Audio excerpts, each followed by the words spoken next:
Everyone at the will reading thought my uncle's biological children would inherit his $40 million estate. No one expected the lawyer to look directly at me and say, "Mr. Harrison has left everything to his nephew, Daniel.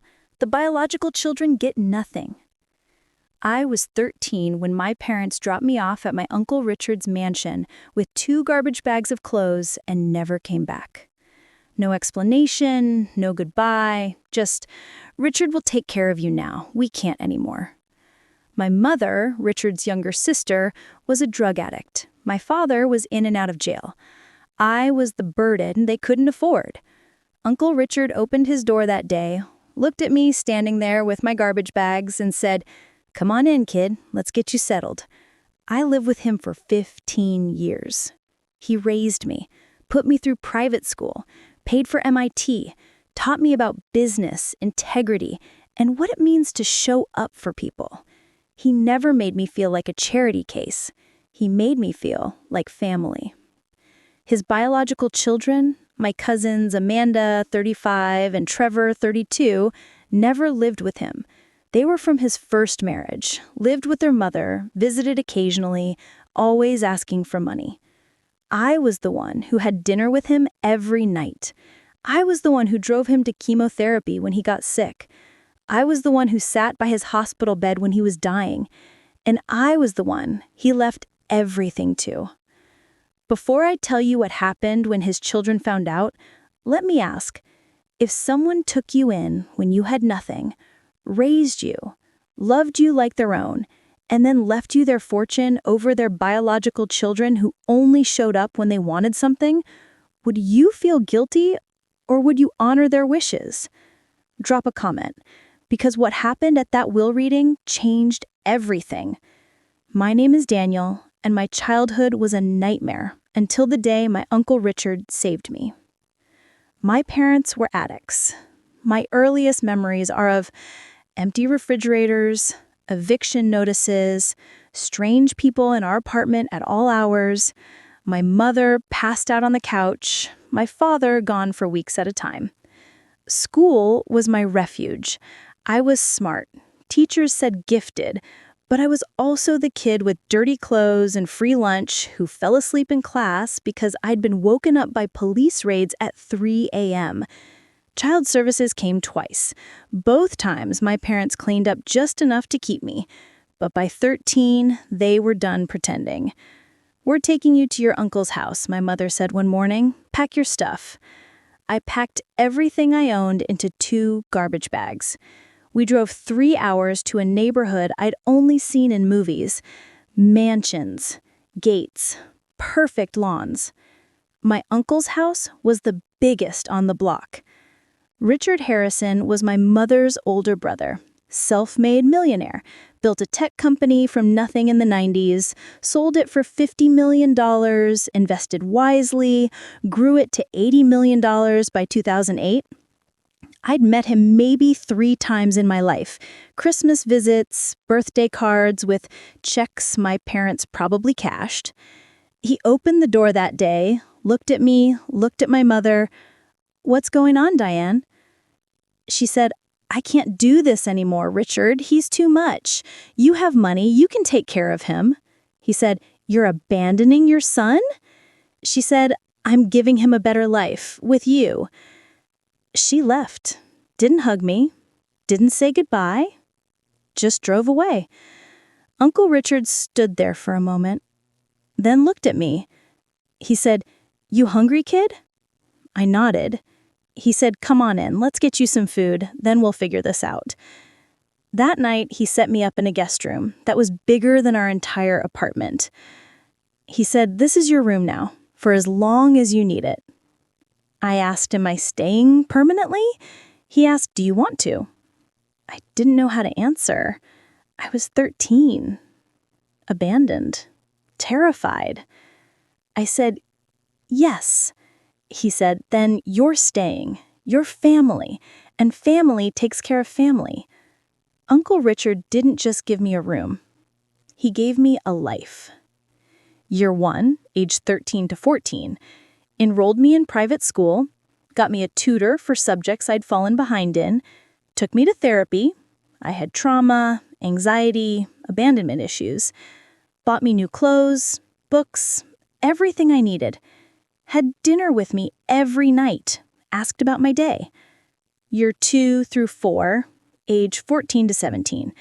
Supported my interest in engineering and computers. Set up a home lab for me to build things. Taught me about his business, investing, financial literacy. Attended every school event, even the boring ones. Never made me feel like a charity case. Year 5, age 18. Paid for MIT. Full tuition, room and board, everything. He said, "You earn this. I'm just making sure you can go." Year 6 through 9, age 18 to 22. Called me weekly while I was at MIT. Flew out for my graduation. Cried when I walked across that stage. He said, "Your parents don't know what they're missing." Year 10 through 15, age 23 to 28. Helped me get my first job at a tech firm. Connections, not nepotism. Celebrated my promotions. Taught me how to invest my earnings. Was there for every important moment. He was the father I never had. Uncle Richard had 2 biological children from his first marriage, Amanda and Trevor. I met them at family holidays. They were polite, distant, treated me like the help. Amanda, 35, lived in New York. Interior designer, trust fund baby who decorated her own apartments. Visited Uncle Richard maybe 3-4 times a year. Always asking for money. Never called unless she wanted something. Trevor, 32. Lived in LA. Entrepreneur. Failed business after failed business, all funded by Uncle Richard. Visited maybe twice a year. Always pitching investment opportunities. Never asked how his father was doing. Meanwhile, I lived with Uncle Richard until I was 25, moved out for a job in San Francisco, called him 3 times a week, visited every month, had standing Sunday dinners when I was in town, knew his favorite foods, his routines, his friends. I wasn't trying to replace his kids. I was just there, consistently, because I loved him. 3 years ago, Uncle Richard was diagnosed with pancreatic cancer, stage 3. He called me first. "Danny, I need to tell you something." I drove to his house immediately, 6-hour drive from San Francisco, dropped everything. "It's cancer, pancreatic. They're saying I have maybe 2 years with treatment." I moved back that week, got a remote position at my company, moved into my old room. "You don't have to do this," he said. "Yes, I do. You're family." For 2 years, I was his primary caregiver. Drove him to chemotherapy, 42 sessions, cooked his meals, special diet for treatment, managed his medications, sat with him when he was sick, researched treatment options, coordinated with doctors, made sure he wasn't alone. Amanda visited 4 times in 2 years, always brief, always uncomfortable. Trevor visited twice. Both times, he asked Uncle Richard to invest in his new, can't-miss crypto venture. But I was there every day, every appointment, every bad night. "You didn't sign up for this, Danny," Uncle Richard said one night after a particularly brutal chemo session. "Neither did you when you took in a 13-year-old with garbage bags, but you did it anyway." He cried, actually cried. "You're the best thing that ever happened to me, kid. You know that." 2 weeks before he died, Uncle Richard asked his lawyer to come to the hospital. "He's updating his will," he told me. "I need you to leave the room." I left, waited in the hallway. An hour later, the lawyer emerged. "He wants you to know that he's thought very carefully about this, and he's at peace with his decision." "What decision?" "You'll find out when the time comes." Uncle Richard died on a Tuesday morning. I was holding his hand. His last words were, "Thank you for being my son." Not nephew, son. I fell apart.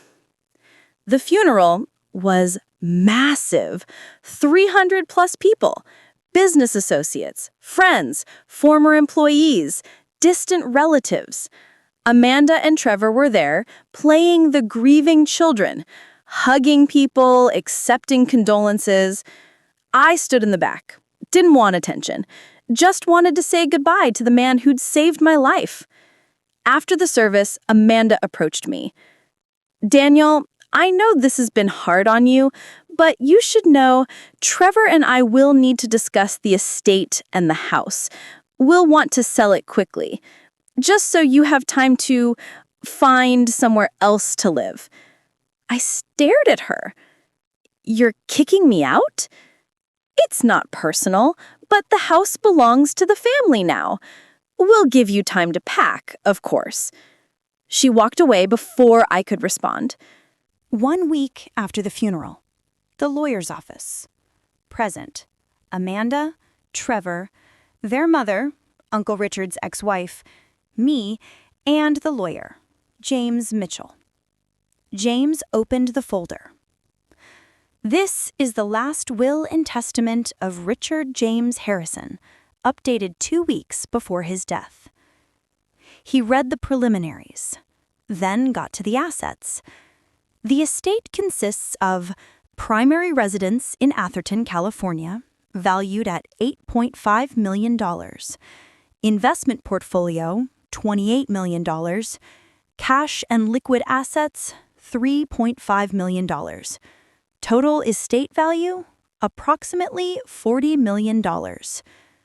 Amanda and Trevor were practically salivating. The distribution is as follows. Everyone leaned forward. To my daughter, Amanda Harrison, I leave $1. Amanda gasped. "What?" To my son, Trevor Harrison, I leave $1. Trevor stood up. "This is a mistake." To my nephew, Daniel Park, who became the son I always needed, I leave the entirety of my estate. The house, the investments, all liquid assets, everything. The room exploded. "This is bullshit," Trevor screamed. "He's not even blood."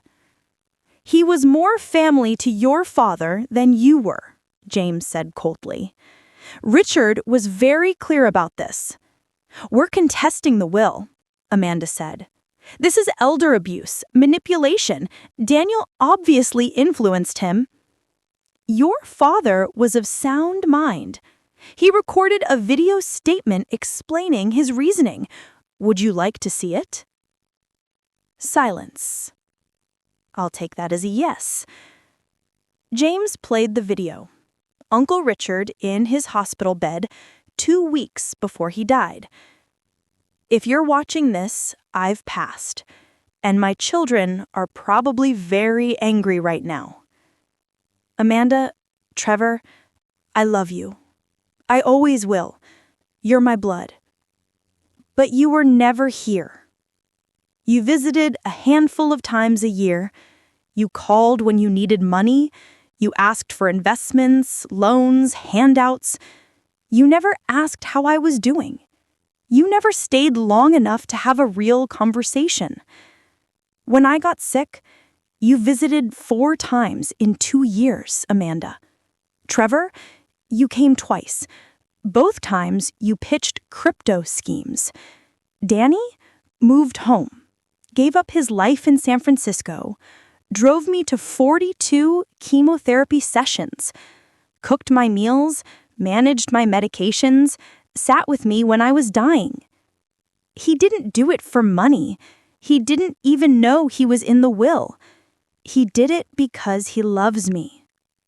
The same way I took him in when he had nothing, when his mother, my sister, abandoned him with garbage bags on my doorstep. I gave him a home. He gave me a family. You gave me obligation calls on holidays and requests for money. So yes, I'm leaving everything to Danny because he earned it. Not through blood, but through showing up every single day for 15 years. That's what family means. I hope you learn that someday. I love you both, but Danny is my heir. This is my final decision. The video ended. Amanda was crying. Trevor was red-faced with rage. Their mother said quietly, "He's right. You should have been there more." They left without another word. Amanda and Trevor hired lawyers, contested the will on grounds of undue influence, mental incapacity, elder abuse, fraud. Their lawyers argued I'd manipulated an old, sick man. My lawyers presented medical records proving Uncle Richard was mentally sound until the end, testimony from doctors, nurses, friends, 15 years of evidence showing I'd been family long before he got sick, bank records showing I'd never asked him for money, the video will, dozens of character witnesses. The judge reviewed everything. Verdict: the will stands. Reasoning: Mr. Harrison clearly articulated his reasons. He was of sound mind. Daniel Park did not unduly influence him.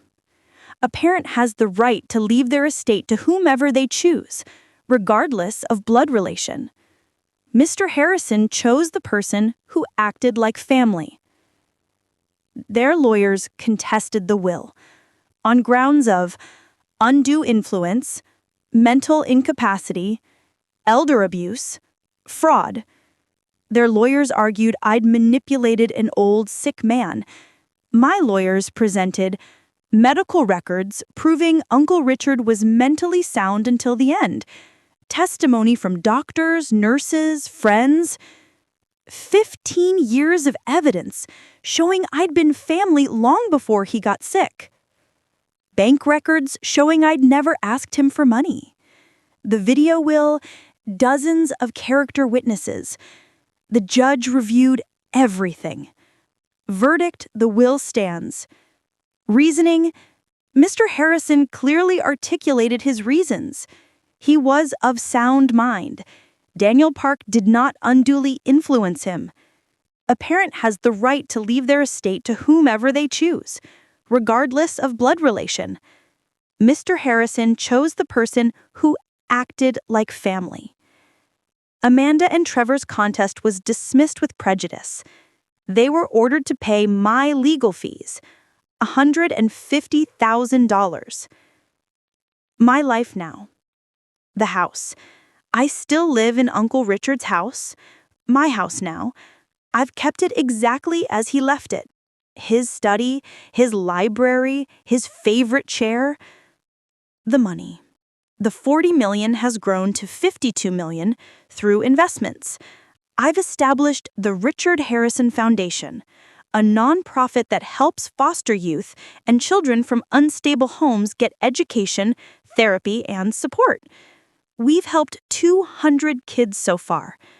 Every kid we help, I think, this could have been me without Uncle Richard. Amanda and Trevor? I've never spoken to them again.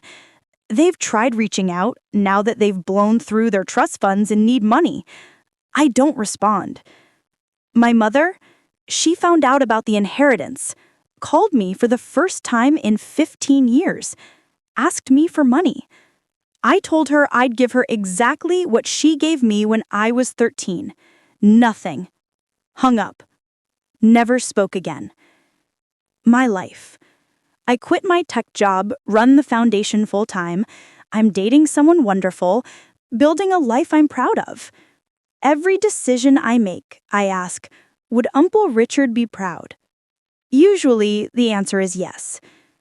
Last month, I was going through Uncle Richard's desk, found a sealed envelope addressed to me, dated 1 month before his death.